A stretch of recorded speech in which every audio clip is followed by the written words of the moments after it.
Hi everyone, this is Shalini. Welcome back to Shine Date classes. कैसे हैं आप सब? मैं उम्मीद करती हूँ अच्छे होंगे। आपके पास जो है आपका रिज़ल्ट तो जुलाई फर्स्ट वीक उम्मीद है। पहली बात तो अभी बहुत लोग के प्रैक्टिकल नहीं हुए हैं, वो भी एक इशू है। फ़िलहाल कोई बात नहीं, सब हो जाएगा, बिल्कुल भी परेशान मत होइए। आपकी सारी चीज़ें हो जाएंगी, ठीक है। बिल्कुल भी घबराने की किसी को कोई भी ज़रूरत नहीं है। क्लासेस अपनी करते रहिए, नोट्स अपने बनाते रहिए, अच्छे से पढ़ते रहिए, धीरे धीरे करके पढ़िए। बहुत पंचुअल होने की ज़रूरत नहीं है, धीरे धीरे करेंगे तो सारी चीज़ें आपकी हो जाएंगी, ठीक है। क्योंकि एग्ज़ाम आपका जो सेकेंड सेमेस्टर का है, ये आपका जैसे रिज़ल्ट आना है, ये रिज़ल्ट के लिए आप वेट मत करिए, क्योंकि रिज़ल्ट आने के बाद वो अपना जो प्रोसेस है वो शुरू हो जाएगा, ठीक है। फिर आपको दिक्कत होगी। इसीलिए चीज़ों से अपडेट रहिए, वीडियोस को देखिए, रिवाइज करिए, नोट्स बनाइए, अपने तरीके से प्रॉपर लगे रहिए। यही मेरा मोटिव है कहने का, सीधी सीधी बात में, ठीक है। क्योंकि एग्ज़ाम आपका दिसंबर में, उम्मीद है कि ये 6 महीने का इंटरवल पूरा होगा तो दिसंबर में पेपर होने की चांस है, नहीं तो नवंबर लास्ट में होने की चांसेस हो जाएगी, अगर सारी चीज़ें time to time schedule wise में हो गई तो, ठीक है। इसलिए आपको प्रिपेयर रह के चलना है ध्यान से, क्योंकि इस बार 2 सब्जेक्ट टारगेट पे, एक इंग्लिश और एक मैथ। इसलिए मैं इंग्लिश की क्लासेस रेगुलर ले रही हूँ, मैथ की भी ले रही हूँ। मैथ में बहुत ज़्यादा कुछ टफ सेक्शन इस बार फिलहाल नहीं है, ठीक है। आज की इस क्लास में हम यहाँ पर हिंदी का सब्जेक्ट लिए हैं। हिंदी की ये हमारी दूसरी क्लास होगी। एक क्लास पहले हुई, चैप्टर फर्स्ट ही चल रहा था हमारा, ठीक है। जो भी चीज़ें मैंने आपको सरल तरीके से बताने की पूरी कोशिश की, वो मैंने अच्छे से आपको समझा दिया है कि क्या क्या चीज़ें हैं, कैसे कैसे होनी है, ठीक है। आप शानी डेट क्लासेस बने हुए हैं, लाइक शेयर सब्सक्राइब बिल्कुल आप भूलें। आपको कोई भी डाउट हो तो आप मुझसे पूछ सकते हैं, कमेंट बॉक्स में आप अपने क्वेश्चंस को डाल दीजिएगा, ठीक है। चलिए देखते हैं क्या है। पहला चैप्टर आप जान ही रहे हैं। आपका पहला चैप्टर, जितने भी टॉपिक थे मैंने आपको अच्छे से कवर करवाए हैं। अब एक टॉपिक आपको सिलेबस में और दिया गया था, वह टॉपिक है समाज, परिवेश एवं स्व अनुभवों पर परिचर्चा करना है। आपको परिचर्चा से रिलेटेड एक टॉपिक है, आपको 2-4 प्रश्न देखने को मिल सकता है बेसिक बेसिक सा, इसलिए ध्यान रखिएगा, ठीक है। यहाँ पे टॉपिक आपका पहला मैंने आपको दिखाया, समाज, परिवेश एवं स्व अनुभवों पर परिचर्चा। परिचर्चा का अर्थ क्या है, सबसे पहले हम क्या समझते हैं, ये समझना हमारे लिए ज़रूरी है, ठीक है। परिचर्चा को इंग्लिश में हम डिस्कशन कहते हैं। क्या कहते हैं इंग्लिश में? हम डिस्कशन कहते हैं। तो डिस्कस करते हैं ना, कोई टॉपिक है या कोई बात है या कोई काम है या कुछ भी है, तो हम 2-4 लोग मिलकर डिस्कस करते हैं। अगर कोई फंक्शन घर में होना है तो पूरी फैमिली बैठ के इसका डिस्कस करते हैं, ये लाएंगे, ये चीज़ करेंगे, या कोई चीज़ होनी है, कोई फेस्टिवल आ रहा है, कुछ भी, एनीथिंग, तो हम क्या करते हैं, डिस्कस करते हैं। तो वही क्या है, परिचर्चा। हम डिस्कस तो करते हैं एक छोटे रूप में, लेकिन कोई सामूहिक कोई चीज़ है, समाज की कोई, सोसाइटी में कोई चेंज ले आना है, कुछ भी चीज़ें करनी है, तो हम वो जो एक बड़े रूप में परिचर्चा करते हैं, वही ये परिचर्चा है, ठीक है, जिसमें समाज भी इंक्लूडेड होगा। समझ में आई बात? क्लियर है? आगे चलते हैं। देखिए, समूह परिचर्चा सबसे पहले आता है, जिसको हम इंग्लिश में कहते हैं ग्रुप डिस्कशन। कुछ चीज़ें ऐसी होती हैं जो दोनों में आप नाम जानेंगे तो आपके लिए हेल्पफुल रहेगा। देखिए, परंपरागत शिक्षण विधियों की तुलना में समूह परिचर्चा एक प्रजातांत्रिक विधि है। क्या कहा जा रहा है कि परंपरागत मतलब देखा जाए तो सारी चीज़ें हमेशा से चली आ रही हैं, ये विधियों की तुलना में समूह परिचर्चा जो है एक प्रजातांत्रिक विधि है, एक प्रजातांत्रिक तरीका है। पर्यावरण शिक्षा में जब सब समूह चर्चा होती है, कोई इन्वायरमेंट की बात चल रही है, पर्यावरण वातावरण की कोई बात चल रही है, तो जो समूह चर्चा होती है, तो समूह के प्रत्येक सदस्य को पर्यावरण के प्रति उत्तरदायित्व का बोध होता है कि वो पर्यावरण में रह रहा है, तो उसकी रिस्पॉन्सिबिलिटी कि वो भी अपने दायित्व को निभाए पूर्ण तरीके से। इसमें शिक्षक और छात्र अपने विचारों को मुक्त रूप में प्रकट करते हैं। इसमें क्या होता है कि जैसे हमें टॉपिक दे दिया गया कि बच्चों आज आपको पर्यावरण में अपने बारे में जो आप सोचते हैं, वो आपकी जो सोच है उसको बताना है। तो इन सब तरीक़ों से डिबेट हो गया, तो क्या होता है कि ये आपको परिचर्चा का एक मेंबर बनाया जाता है, सदस्य रहते हैं आप, जहाँ पर टीचर और आप दोनों मिलकर अपनी बातों को मुक्त रूप से एकदम फ्रीली आप अपनी बात को कह सकते हैं। कोई दबाव नहीं होता है आपके ऊपर, आप अपनी सोच को, अपनी अभिव्यक्ति को सामने प्रकट कर सकते हैं। तो ये होता है परिचर्चा, ठीक है। आगे देखते हैं, समूह परिचर्चा को परिभाषित करते हुए हर्बर्ट गुली ने लिखा है कि समूह परिचर्चा उस समय होती है, ये जो ग्रुप डिस्कशन होता है, ये उस टाइम पर होता है जब व्यक्तियों का समूह आमने सामने बैठकर मौखिक अंतःक्रिया द्वारा सूचनाओं का आदान प्रदान करता है या सभी संबंधित किसी समस्या पर निर्णय ले लेते हैं। क्या होता है कि ये जो ग्रुप डिस्कशन होता है, ये तभी होता है, इसके लिए एक उचित समय से देख लिया जाता है कि हमें मतलब जिस पे चर्चा करनी है, जिस टॉपिक को करनी है और जिन लोगों को करनी है, वो लोग आमने सामने रहते हैं। यही उचित होता है कि हम तुरंत तुरंत किसी मुद्दे पर अगर बात कर रहे हैं तो तुरंत ही उस मुद्दे पे बात कर ले, वो हमारे लिए बहुत ही अच्छा होगा कि हम चीज़ों को समझें, अपनी बात को सामने रख पाएँ, वहीं कोई डाउट हो तो क्लियर कर पाएँ। और लास्ट में क्या होता है कि चर्चा करते-करते हम अंतोगत्वा यहाँ पे जो समस्या रहती है उसका निर्णय अच्छे तरीके से लेने में सक्षम हो जाते हैं, ठीक है? तो ये बात यहाँ पे आपको चर्चा से क्या मतलब मुद्दा निकल रहा है, आप चर्चा क्यों करना चाहते हैं, क्या लाभ होगा, तो ये सारी चीज़ें आपसे परिचर्चा से आपको क्वेश्चन आएगा कि परिचर्चा पर टिप्पणी करिए, तो आप 2 शब्दों में बात लिख सकते हैं, ठीक है? जहाँ पे 3-4 लोग बैठकर किसी चीज़ पे चर्चा करें और उसका अंतोगत तो क्या हो कि लास्ट में एक उसका निवारण निकल जाए कि अच्छा ये चीज़ ऐसी होनी चाहिए, ठीक है?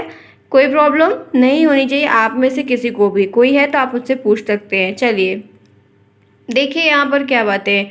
परिचर्चा के मुख्य भाग, परिचर्चा जो हो रही, डिस्कशन जो हो रहा है उसमें मेन मेन एलिमेंट कौन होते हैं या मेन मेन मुख्य रोल करता कौन होते हैं, तो शिक्षक बहुत ज़रूरी है क्योंकि अगर कोई टॉपिक है क्लास में चल रहा है तो इनका होना ज़रूरी है, विद्यार्थियों का होना भी बहुत ज़रूरी है। और किस टॉपिक पे बात चलेगी, किस टॉपिक पे चर्चा होगी, वो टॉपिक भी तो होना ज़रूरी है, वो समस्या भी तो होनी ज़रूरी है, तो इसमें समस्या भी होना बहुत ज़रूरी है। फिर लास्ट में मूल्यांकन होना भी बहुत ज़रूरी है कि क्या एनालिसिस हुआ, क्या आपका उत्तर निकला, क्या लास्ट में सारांश निकला, ये सारी चीज़ें।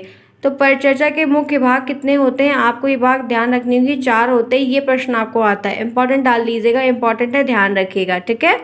चलिए आगे, बहुत सिंपल तरीके से जो आपके सिलेबस में दिया गया, हिंदी एक ऐसा सब्जेक्ट होता है जो हमारी मातृभाषा है, तो हमको इसमें लिखने में समझने में कोई प्रॉब्लम नहीं होगी और अच्छा नंबर हम सभी गेन करते हैं, ठीक है? चलिए देखते हैं परिचर्चा की विशेषता। हम जो ये डिस्कस कर रहे हैं, चर्चा कर रहे हैं, उस पर क्या मतलब, क्या इसकी विशेषता, फीचर्स क्या है?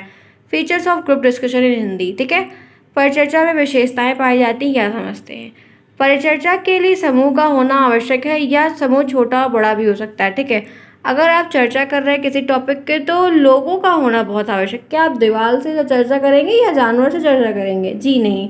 आप बैठ कर किसी सामने वाला बंदा आपके सामने बैठा होगा, आप उससे बात, कोई बात है उस पर अच्छे से कोई टॉपिक उससे बात करेंगे। अब ये ज़रूरी नहीं है कि वो बहुत बड़ा ग्रुप हो या ज़रूरी नहीं कि बहुत छोटा ग्रुप हो, कोई भी हो सकता है, 2 लोग भी हो सकते हैं, 4 लोग हो सकते हैं, 12 लोग, 50 लोग, ऐसे समथिंग हो सकते हैं, ठीक है? पहला पॉइंट क्लियर है। चले आगे दूसरा, फिर यहाँ पे है परिचर्चा में सभी सदस्यों का उपस्थित होना आवश्यक है, जितने मेंबर एक ग्रुप में रहते हैं। अगर कोई टीम प्रोजेक्ट बांट दिया गया कि जैसे 5 होंगे 5 होंगे, तो 5 का होना बहुत ज़रूरी है, ठीक है? इसमें मौखिक रूप में विचारों का इसमें मौखिक का जो रूप है, जो मौखिक का एक तरीका है, उसका ज़्यादा प्रयोग किया जाता है क्योंकि लोग अपनी अभिव्यक्त को सामने रखते हैं, अपने विचार को, अपनी सोच को, अपनी समझ को सामने रखते हैं कि इस मुद्दे से रिलेटेड मेरी ये सोच है, इस मुद्दे से रिलेटेड मेरे ये कथन है, ठीक है? तो ये बहुत ज़रूरी है। दूसरा, समूह में अंतःक्रिया के लिए सभी सदस्यों को अपने विचार प्रकट करने का अवसर देना चाहिए। ऐसा इसमें क्या होता है कि आप अगर किसी समूह में बैठ के किसी टॉपिक पर चर्चा कर रहे हैं तो आपको ये रिस्पॉन्सिबिलिटी है, जो वहाँ पे ग्रुप लीडर है या कोई भी है या बड़ा है, कि सबको अपनी बात रखने का दायित्व देना चाहिए, सबको अपनी बात को रखने का पूरा अपॉर्चुनिटी देना चाहिए, उनको मौका मिलना चाहिए कि वो अपनी बात को, इस मुद्दे पे अगर कोई मुद्दा चल रहा है तो अपनी बात को रख सके, ये नहीं कि अपने मन में ही दबाए रहें, ठीक है?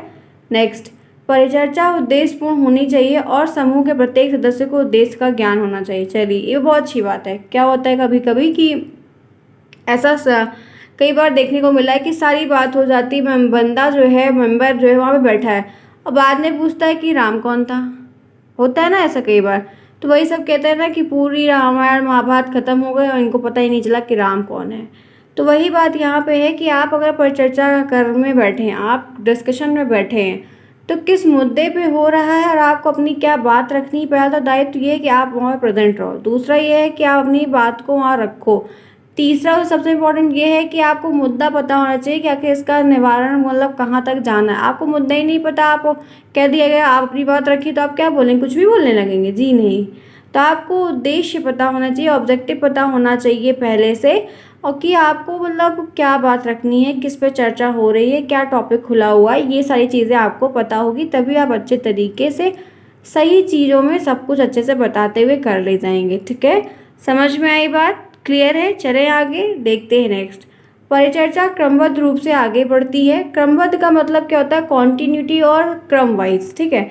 आप जैसे कोई स्टोरी सुना रहे हैं किसी बच्चे को, तो ये नहीं कि आप पहले पूरा एकदम सारांश वाला चीज़ लास्ट में बताओ, एकदम पहले लास्ट वाला जो चीज़ है पहले ले आके बता दो, फिर पहले बताओ कि एक कहानी थी, एक जंगल था, एक शेर था, राजा था, ये ऐसा नहीं होता है। आपको क्रम का ध्यान रखना होगा। क्रम का सबसे ज़्यादा ध्यान जानते कौन रखता है? मूर्ति कला वाले रखते हैं। वो आँख जहाँ होती वहीं आँख बनाएंगे, पेट में आँख नहीं बना सकते हैं, पैर में हाथ नहीं लगा सकते हैं, ठीक है। चूड़ियाँ हाथ में ही पहना सकते हैं, पैरों में नहीं पहना सकते हैं। मुकुट उस सर पे पहनाएंगे, पैर में नहीं पहना सकते। तो वो लोग जो होते हैं, जो पेंटर होते हैं, जो ये जो मूर्तियाँ बनाते हैं, ये इनको जो क्रम की जो बात होती है ना, क्रमिक बुद्धि जो होती है, ये उनके लिए बहुत इंपॉर्टेंट होती है, क्योंकि क्रम का अपना एक अस्तित्व होता है। समझ में आई बात? आपको क्रमिक बुद्धि, आप जब टेट की तैयारी करेंगे तो आपको मेरे साथ तैयारी करेंगे तो मैं आपको क्रमिक बुद्धि की बात आज जो ये बताई हूँ मूर्ति कला के लिए, मैं उस वक्त भी बताऊँगी, ध्यान रखिएगा, ठीक है।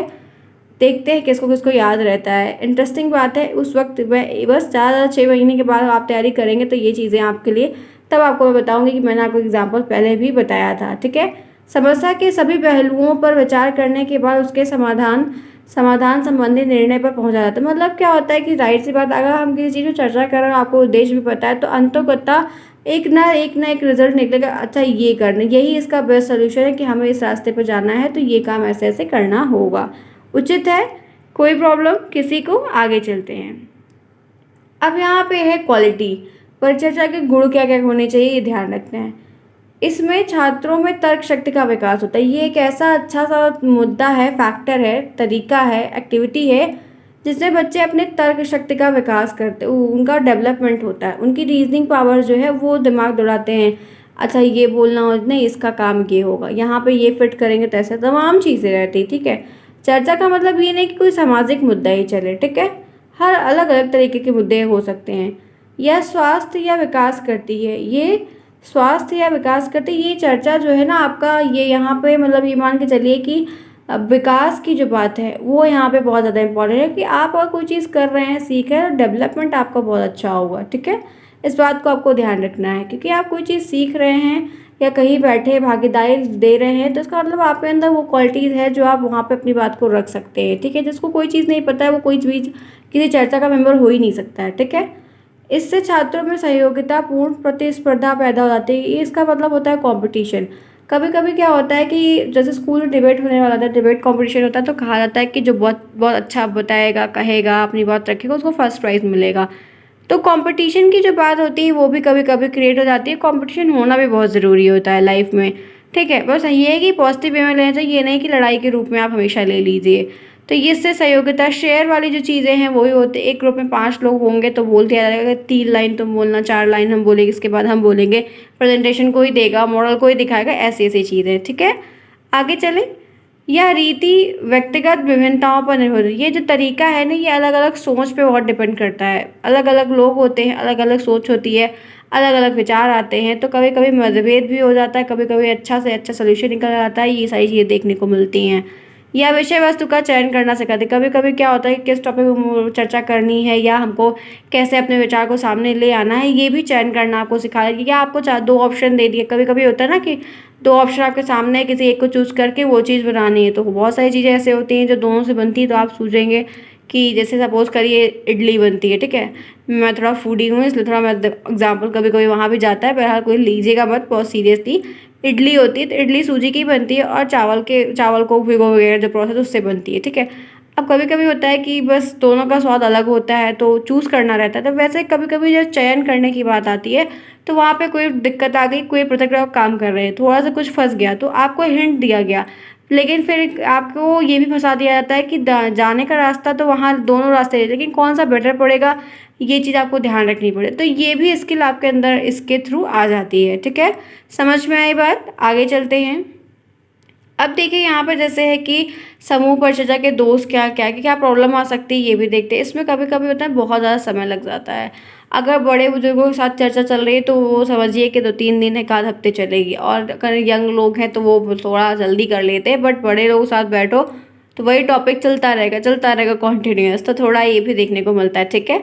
फिलहाल सीरियस मत लीजिएगा, कोई बात नहीं। फिर यहाँ पे है सभी शिक्षकों को इसके संचालन का कौशल। कभी कभी होता है कि बहुत सारे लोग, बहुत सारे टीचर जो होते हैं ना, उनमें सारी स्किल नहीं पाई जाती है, ठीक है।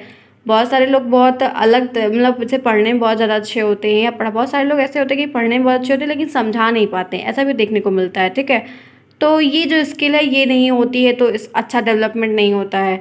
इस विधि में पाठ्यक्रम पूरा नहीं होता है। यहाँ पे कहा जा रहा है कि ये एक ऐसा तरीका है जिसमें जो करिकुलम है, जो सिलेबस है वो पूरा नहीं हो पाता, क्योंकि तो चर्चा चल रही है तो कोई मुद्दा उठ गया, उस मुद्दे पर चर्चा चलने लगी। ठीक है, अब आप ये जो चर्चा वाली बात है ये छोटी कक्षाओं में नहीं आप इस्तेमाल कर सकते, बड़ी कक्षाओं में तो आप इस्तेमाल कर लीजिए, तो उसमें बता दीजिए, बच्चे सीख जाए, सुन लें तो चलता है। ठीक है, क्योंकि वो बाद में जाके पढ़ भी सकते हैं, लेकिन छोटे बच्चों के क्या में आप ऐसा नहीं कर सकते हैं।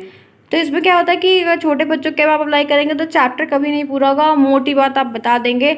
और जैसे होता है कि छोटे बच्चों की क्लास में आप चाहिए तो पीछे बुक के पीछे सारांश दिया था, आप सारांश जाके थोड़ी पढ़ा सकते हैं कि जाइए छोटे बच्चों को सारांश पढ़ा दीजिए। बड़े बच्चों को आप सारांश पढ़ा देते तो वो सिर्फ एक लगता है कि हाँ चलो ठीक है वो बड़े हैं, बट छोटे बच्चों के साथ नहीं करते, तो ये एक दिक्कत है। ठीक है, परिचर्चा में सभी बालक बोलने में संकोच, कभी कभी ऐसा होता है कि एक कोई काम दे दिया गया और सारे बच्चे नहीं बोल पाते हैं। ठीक है, क्योंकि हर एक क्लास में 10 बच्चे हैं तो 5 तेज हो गए, 5 से वैसे मीडियम रहता है तो मिला जुला कर ग्रुप बनाया जाता है, ये नहीं कि सारे 23 बच्चों को एक ग्रुप में डाल दिया जाता है, तो सोच कर ग्रुप बनाया जाता है। ठीक है, तो बहुत सारे बच्चे ऐसे बहुत संकोची टाइप के होते हैं, उनको मौका भी नहीं मिलता, वो डरते रहते हैं, मन में आता है उनको लेकिन वो बोल नहीं पाते हैं।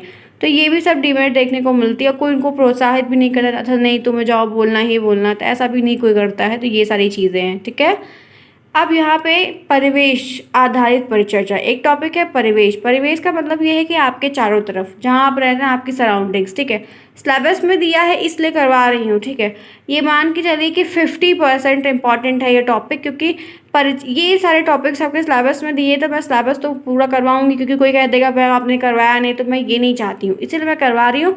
अगर आपको टॉपिक में कोई क्वेश्चन आएगा ना तो आपको ये परिवेश और एक दो टॉपिक और इससे कम आएगा, आपको पूछेगा सिर्फ क्या कि परिचर्चा क्या है, आप परिचर्चा से क्या समझते हैं, आपको यही बताना होगा। ठीक है, देखिए परिवेश विषय से तात्पर्य हमारे चारों ओर घटित होने वाली घटनाओं से होता है। बहुत सिंपल से मैंने बताई आपको यहाँ पे बातें कि परिवेश आधारित परिचर्चा क्या होती है। ये एक ऐसी आधारित बेस परिचर्चा का मतलब यहाँ पर डिस्कशन से है जो हमारे चारों ओर घटित हो रही है, रोज हो रही है, डेली हो रही है। ठीक है, कोई मुद्दा चल रहा है, जैसे यूक्रेन और उनकी लड़ाई हो रही थी रूस की, तो देखिए न्यूज़ में वही टहल रहा था, 1 महीने तक लगभग वही टहला, आज यहाँ बमबारी हुई, आज वहाँ गोला हुआ, वहाँ कब्जा हुआ, वही चला था। तो जो सराउंडिंग में कंट्री साइड में चल रहा था वो आया, ऐसे राज्य साइड में से घर साइड में जो चीज़ें आपके परिवेश में चलती रहती है उनमें चर्चा होती है, उनमें डिबेट होता है, उनमें डिस्कशन निकलता है, समस्या जो भी चीज़ें होती हैं वही होती है परिवेश आधारित परिचर्चा। ठीक है, ध्यान रखिएगा, आप समझते चलिए, सुन लीजिए, सिलेबस में दिया गया चांसेस बहुत कम है कि ये टॉपिक पूछेगा। ठीक है, सामाजिक घटनाओं पर आधारित परिचर्चा, अब समाज में रह रहे तो कुछ ना कुछ तो रोज़ लगा रहेगा। ठीक है, समाज में तो इतने सारे लोग रहते हैं, एकदम विचार मतभेद हो जाता है कि कुछ ना कुछ रोज लगा है। इसका मतलब यहाँ क्या है, इसके हमारे चारों तरफ जो समाज में घटित होने वाली घटनाएं होती हैं वो सामाजिक घटनाओं पर उस पर रिलेट कर, जैसे कुछ समाज की प्रॉब्लम है कि जो है कोई सार्वजनिक काम होना है तो किसी ने पार्टिसिपेट नहीं किया, तो तुमने क्यों नहीं किया, अपनी बात रखो।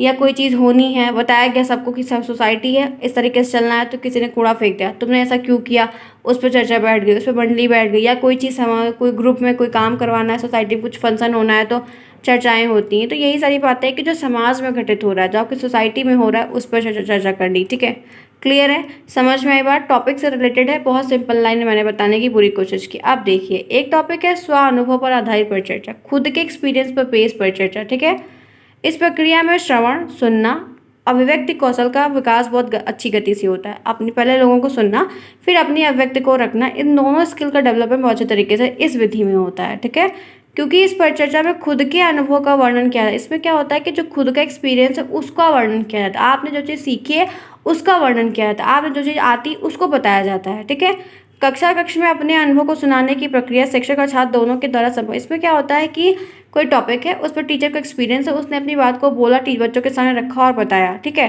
तो ये एक तरीका। अब बच्चे भी वैसे, आप सिर्फ एक एग्जांपल ले लीजिए, आप पेड़ के बारे में साइंस पढ़ा रहे हैं। ठीक है, पेड़ के बारे में आप बहुत अच्छे तरीके से आपको एक्सपीरियंस है, आप बता रहे हैं डिफरेंट टाइप के प्लांट होते हैं, ऐसे ऐसी चीज़ें होती है, तो बच्चे भी तो अपने घर में प्लांट है तो सर मेरे यहाँ ये पौधा लगा है, कोई बच्चा बोला मेरे यहाँ ये पौधा उसमें लाल फूल खिलता है, कोई बच्चा मेरे यहाँ बोला कि सर इसमें तो फूल ही नहीं खिलता है। तो ऐसे बहुत सारे तरीके हैं। तो बच्चे अपनी बात को भी रखते हैं, टीचर भी अपनी बात को रखते हैं, दोनों को अच्छा मौका मिलता है, दोनों अच्छे से इंटरेक्ट करके कम्युनिकेट करके बात करते हैं, ठीक है। और दोनों लोग क्या करते हैं, अपने एक्सपीरियंस को बताते हैं, टीचर अपने एक्सपीरियंस को बताता है और बच्चा अपने एक्सपीरियंस को बताता है। तो यही बात है कि स्व अनुभव पर आधारित परिचर्चा, जो चीज़ उनको पता है, जिस चीज़ से वो अवगत है, ठीक है। जिस तरह विभिन्न विषयों से संबंधित विषय वस्तु पर हम चर्चा करते हैं, छात्रों के पठन और लेखन कौशल का विकास भी उसी प्रकार से होता है। हम जिस दिन टॉपिक को चर्चा करेंगे उससे पठन भी, आपका पठन और पढ़ना और लिखना दोनों स्किल का डेवलपमेंट अच्छे तरीके से होगा। स्व अनुभव पर चर्चा करना भी बहुत लाभदायक है। कभी कभी जब खुद के एक्सपीरियंस को आप बताते हैं कहीं पे, तो वो आपके लिए बहुत ज़्यादा ही बेनिफिशियल हो जाता है, ठीक है। आगे चलें। आज की यह क्लास यहीं तक। मैंने आपको अच्छी चीज़ें बताई। आपके सिलेबस में दिया गया था टॉपिक, ये मैंने बताया। आप सिलेबस से मैच कर लीजिएगा, मैं सिलेबस से बाहर कुछ भी नहीं पढ़ाऊंगी, ठीक है। इंपॉर्टेंट क्या था, परिचर्चा, ठीक है। इंपॉर्टेंट आज के इस क्लास में क्या था, परिचर्चा का टॉपिक। परिचर्चा क्या है मैंने आपको बता दिया। आज की इस क्लास में सारे टॉपिक्स मैंने आपके फर्स्ट चैप्टर के जितना भी टॉपिक था, पहला चैप्टर आपका यहीं पे ख़त्म होता है। जितने भी इंपॉर्टेंट टॉपिक थे, कहानी क्या है, लोक कथा क्या है, सब कुछ मैंने अच्छे से बता दिया, महत्व बता दिया, अच्छी विशेषताएं बता दी, सारी चीज़ें मैंने अच्छे से कंडक्ट करवा दी। A to Z मैंने सारी चीज़ों को आपके पहले चैप्टर से बता दिया। आपका हिंदी का पहला चैप्टर आज की इस क्लास में यहीं पर ख़त्म होता है। अब हम नेक्स्ट क्लास में जब हिंदी की हम क्लास लेंगे तो हम सेकंड चैप्टर से आगे स्टार्ट करेंगे, ठीक है। मुझे उम्मीद है कि आपको क्लास अच्छी लगी होगी, आपके सिलेबस के अकॉर्डिंग ही है, आपको समझ में। अगर अच्छा लगा प्लीज़ चैनल को सब्सक्राइब करिए, वीडियो को लाइक करिए, दोस्तों में शेयर करिए, जाते जाते कमेंट वीडियो जरूर करते हुए जाएगा। हम कल सुबह नेक्स्ट क्लास में फिर मिलेंगे 10 बजे। तब तक के लिए take care and thanks for watching.